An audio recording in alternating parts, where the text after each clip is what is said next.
Shalom. Giving all praises to the Heavenly Father, Yahweh, Bahasham, Yahweh Shai, Bahasham, Rachahakwadash. Double honors to the apostles, the bishops, and the elders at Great Millstone who rule well. Peace and salutations as always to the elect. And as you can see in the title of the video, this is the breeding grounds, all right, for adultery.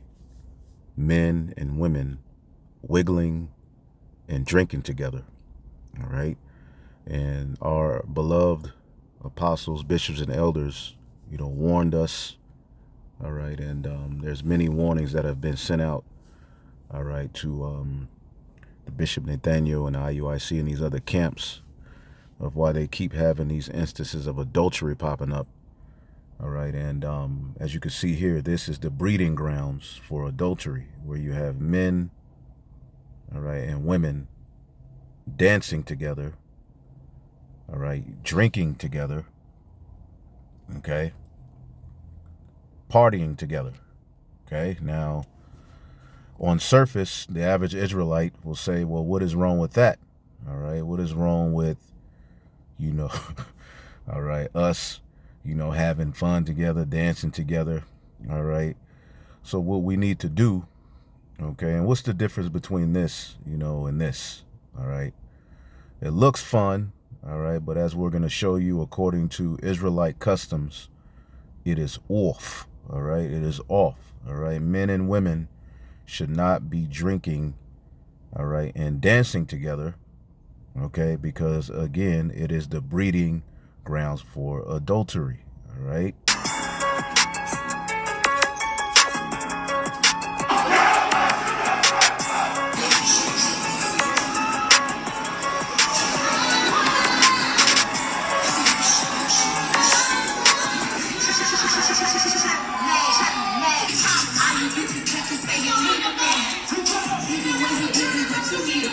Now, what do you see in the crowd? You see those red cups, okay? You see red wraps, and you see men and women mixing, mingling, partying, okay?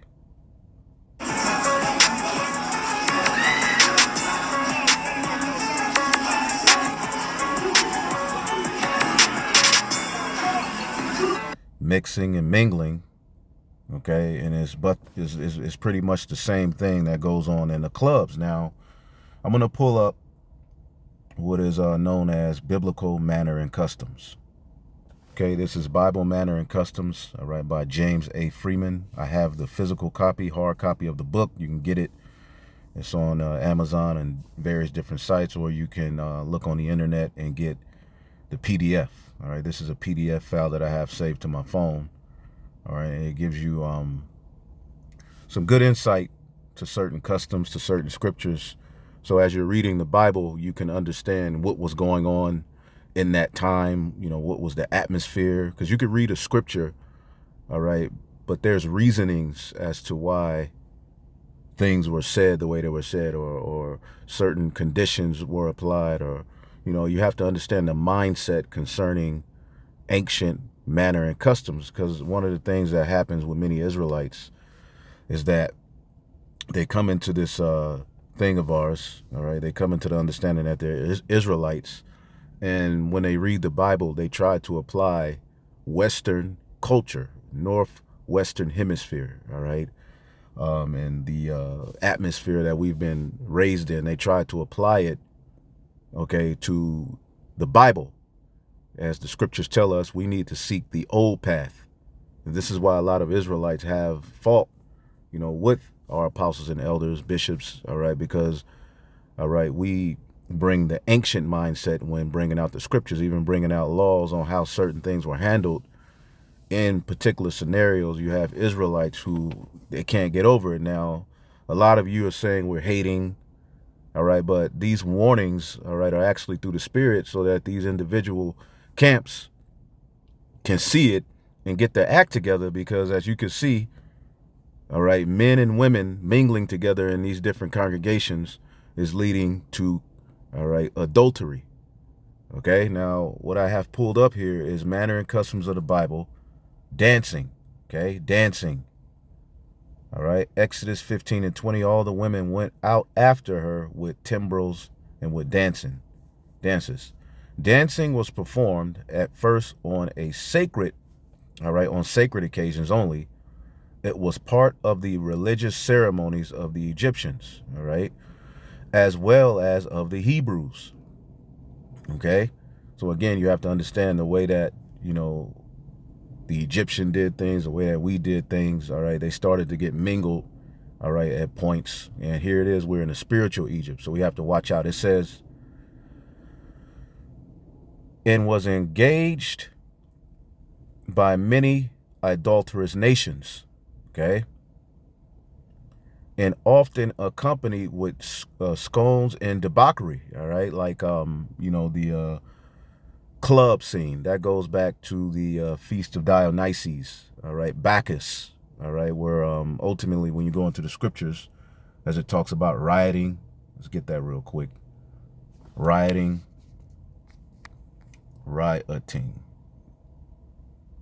Okay, we have to understand there's a lot of idolatrous practices that have been immersed into this Western culture that go back to the ancient world. Now, Romans 13 and 13, let us walk honestly as in the day, not in rioting and in drunkenness and in chambering and wantonness and strife and envying, which was pretty much the atmosphere in the ancient Greco-Roman Empire. This word rioting, okay, komos, a nocturnal and riotous procession of half-drunken, frolicsome fellows, and women were there too, who after supper parade through the streets with torches and music in honor of Bacchus or some other deity.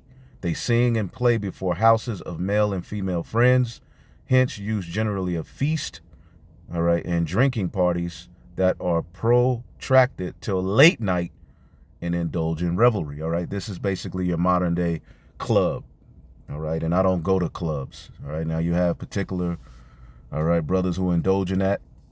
I myself, I don't do that, all right, but you're not wicked if you do it, but you do have to understand if you go into those atmospheres, all right, be careful, okay, because there's a lot of spirits roaming around in there, all right, but it will be wise to stay away from these wicked nigga clubs, man. But anyway, all right, when you deal with dancing, okay, now you got to understand these congregations are getting together, they're drinking, all right, they're having, they're dancing, all right, and these are people who, they believe that they're Israelites, right, but they're not really endowed with the fear of the Lord.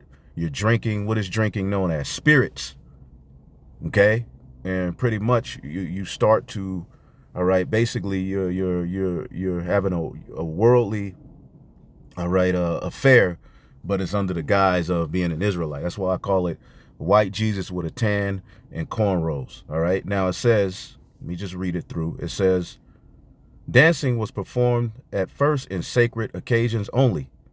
All right. It was a part of the religious ceremonies of the Egyptians as well as the Hebrews, and engaged in by many adulterous nations, and often accompanied with scones of debauchery. All right. And this is what we see today. Dancing has been turned into absolute folly, nasty. Okay. Among the Hebrews, it was joined with sacred song and was usually participated in by women only. All right. When the men danced, it was in company separate from the women. Separate from the women. Those particular line dances you see these heathen nations doing, okay, that's the type of stuff that we were doing. We would get together. The men would, do their dancing, but it was separate.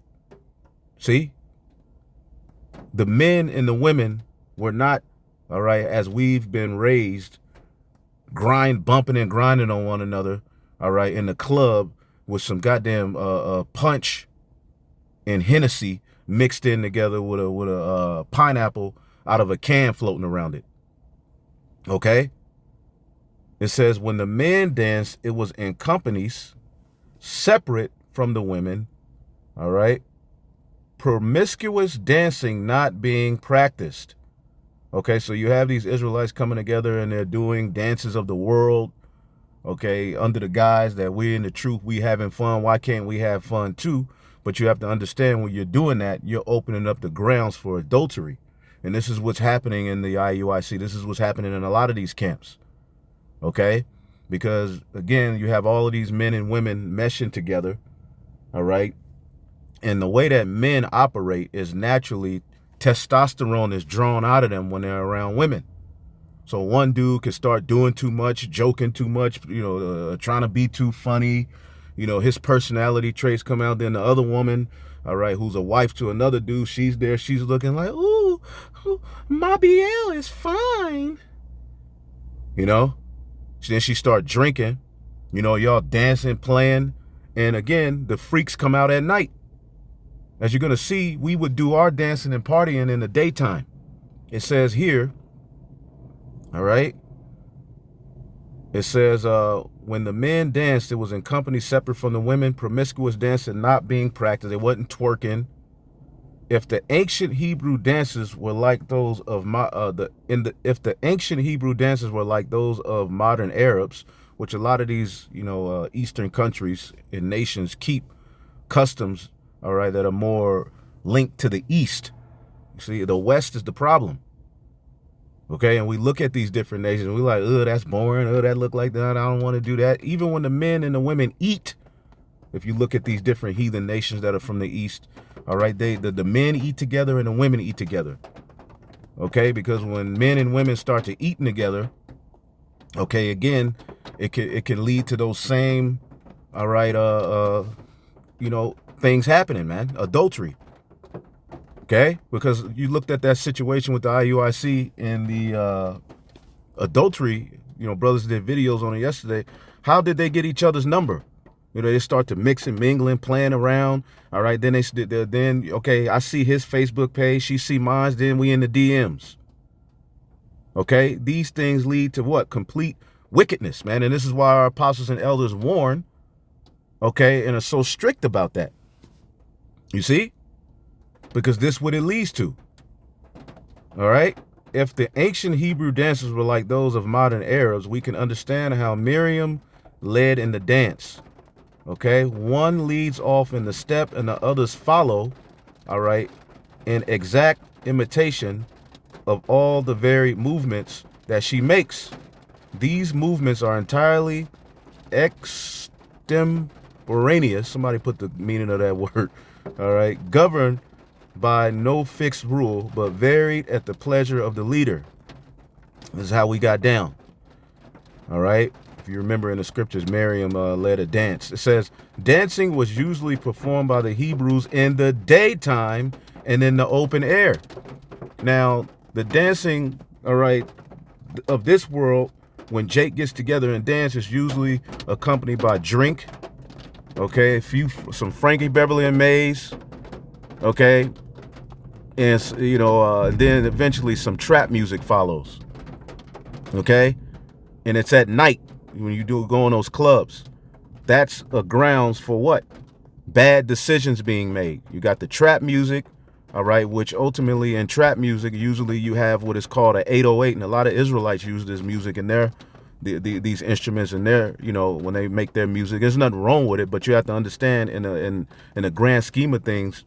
These particular drum patterns, these particular, like the 808 is basically a bass, but it's a bass, all right, used in a sense of drawing out, not emotion, but what's the word I'm looking for? Desire, like it makes you, it makes you horny in a sense. It draws out a particular spirit in you, the 808. Right? I believe Kanye West broke that down. Okay?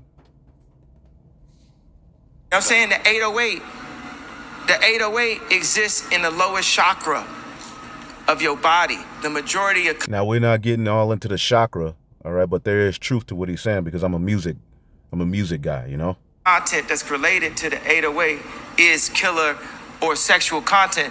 The original 808s was even off pitch. So that meant it's an actual sound in the track that you don't realize is there that is fucking up your entire frequency. Right. And now, today, every time I hear a car come out, it's 808. But if you think about African music and hip hop and what we was breakdancing to, it was light. The percussion. It was upbeat. It was the drums. Now it's like, and all of this is a bigger, and it's like, man, you know, at this point, it's like they should have killed me when I said George Bush don't care about black people. I ain't got nothing to say. You know, they SNL making my wife say I divorced him on TV because they just wanted to get that bar off, and I ain't never even seen the papers. We never even divorced to stay together. Right. I want they pair. All right, so we don't need to get into all of the rest of that. The bottom line is when you deal with the 808, it's like an undertone, doom, doom, doom. All right, it draws out, all right, a particular emotion. So when you go to these clubs, okay, Jake is being put in a trance. They put it on the clone Tyrone. They're being put in a trance. They're drinking, which draws out spirits. They have the trap music, which, you know, that's, you know, sometimes that can lead to, you know, making you warlike. All right, but what it's doing is you making bad decisions. This is why when you go to clubs, they make bad decisions. Whether it be land with some, you know, a woman or the woman land with a man, they have no idea who each other is. All right, end up, you know, having a baby, you know, having a union that shouldn't have ever been had. All right, this is the type of stuff that happens in those particular clubs, but it's associated, going back to what we just showed you, the Greco-Roman lifestyle was based upon debauchery, drinking, partying at night. See, as you can see, ours was usually performed in the daytime.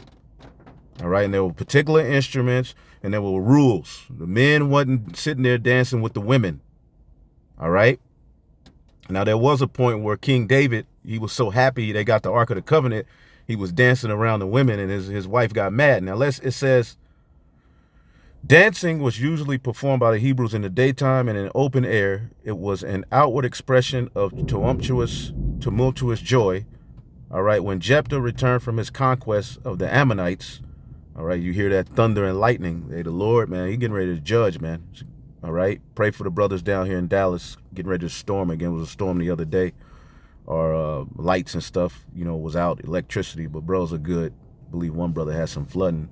But ultimately, throw up prayers for bros, man. It says, and sisters, it says, when Jephthah returned from his conquest over the Ammonites, his daughter came out to meet him with timbrel and dances. When the men of Benjamin surprised the daughters of Shiloh, all right, the latter were dancing at a feast of the Lord. When David returned after the slaughter of Goliath, the Israelitish women met him with singing and dancing. When the ark was brought home, David danced before it, all right, with all his might. Some suppose the reason why Michal, which was Saul's daughter, David was dealing with her, he was one of his wives, it says, was offended at this, not only because of his sanctity, all right, costume, basically his rod fell out, but also because he engaged in a service that usually pertained to women only, and hence was, all right, undignified and unbecoming of a king. On several occasions, God's people were exhorted to praise the Lord in the dance. Psalms 149 and 3, Psalms, all right, 150 and 4. So there you go. Okay, this was the custom of how we handle things, all right? And this is why the scriptures tell us, all right, seek ye the old path. That's why the simplicity in Yahweh Shah is the best way for us as Israelites. Okay, I believe that's Jeremiah 6. Seek ye the old paths. Okay, what's that? Jeremiah 6. Jeremiah, the 6th chapter. Salakian, I'm rushing. All right, Jeremiah 6 and 16, I believe. Israel rejects the Lord's way. See, because a lot of you tried to mix and mingle Western customs, all right, into being an Israelite. Okay, this is why a lot of you are failing. Okay, this is why you don't have rest with your soul. Okay, you have the women who I want to be your wife. I want to be your Israelite wife. The man, yeah, you my wife. All right, but then when things go wrong and you start to try to actually handle things as the ancient Hebrews did, then you want to run the Esau's law. You want to run the Esau's way when it doesn't fit your narrative and your emotion. All right, this is why we have to be careful. I'll be doing lessons on all of that because you see all of this confusion with these people coming together under the guise that we're married. We're married now. I got me a wife. I got me a husband. See? Jeremiah 6:16. Thus saith Yahweh, stand ye in the ways and see and ask for the old paths. All right. Ask for the good way and walk therein, and ye will find rest for your souls. But they said, we will not walk therein. This is why when the true, all right, purpose of Yahweh Bashmi Al-Shah is presented to Israel, all right, what you'll find out is that Jake really ain't with the Lord. All right, what Jake is with is, okay, I know I'm an Israelite. All right, they're basically Deuteronomy 28:68. All right, lip hanging Israelites. All right, they see Deuteronomy 28:68. They get excited. They get some fringes. They go to social media. All right, they start to cut their family. You know, I don't eat shrimp. I don't eat pork. Grandma, you wicked. You know, you know, that's as far as a lot of them go. Some of them join camps, go out, teach. All right, but ultimately, when it comes to the vibration, all right, as the wife of the Most High, we are supposed to change our minds. Give me 1 second, Salaki. We're supposed to change our minds, okay, as the scriptures command us in the book of Romans. Romans 12:2. I beseech you, therefore, brethren, by the mercies of the Most High, that ye present your bodies a living sacrifice, holy and acceptable, which is your reasonable service, and be not conformed to this world, but be ye transformed by the renewing of your mind, that ye may prove what is acceptable and perfect, the will of the Most High. See, you have to be transformed. You have to renew your mind. Okay. And that means that it's not going to look pretty to the world. But see, a lot of these Israelites want to make these things, all right, world friendly. They trim their way to seek love, okay, because they're not fully, all right, interested in making their bodies a full living sacrifice for Yahweh Bashmi Al-Shai. Okay, because there are particular things in their mind. I didn't sign up for this. That's not fun. That's boring. Okay, well, what about my happiness? Me. Instead of understanding that you are supposed to be conforming yourself to what Yahweh Bashmi Al-Shai has set up. Another scripture in the book of Jeremiah, I believe it's Jeremiah 18 and around 15. Because my people have forgotten me, they have burned incense unto vanity.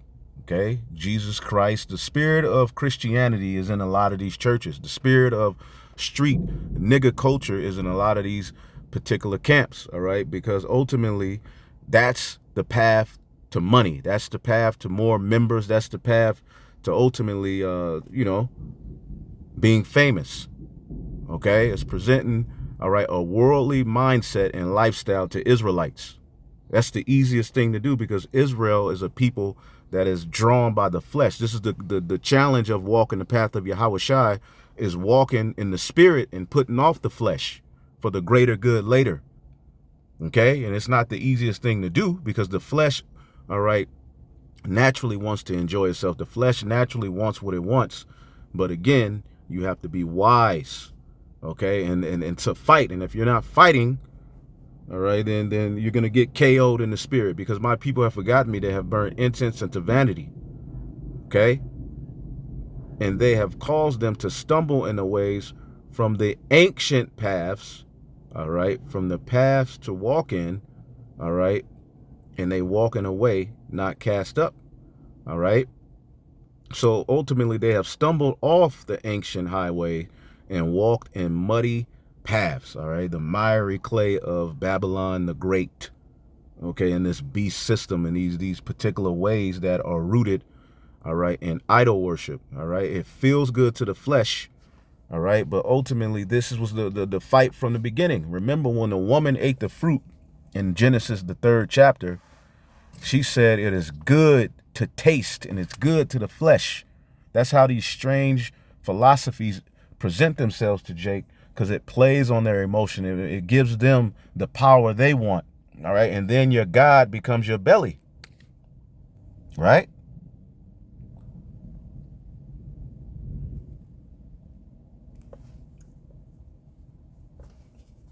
Philippians 3:19, whose end is destruction, whose God is their belly, and whose glory is in their shame, who mind earthly things.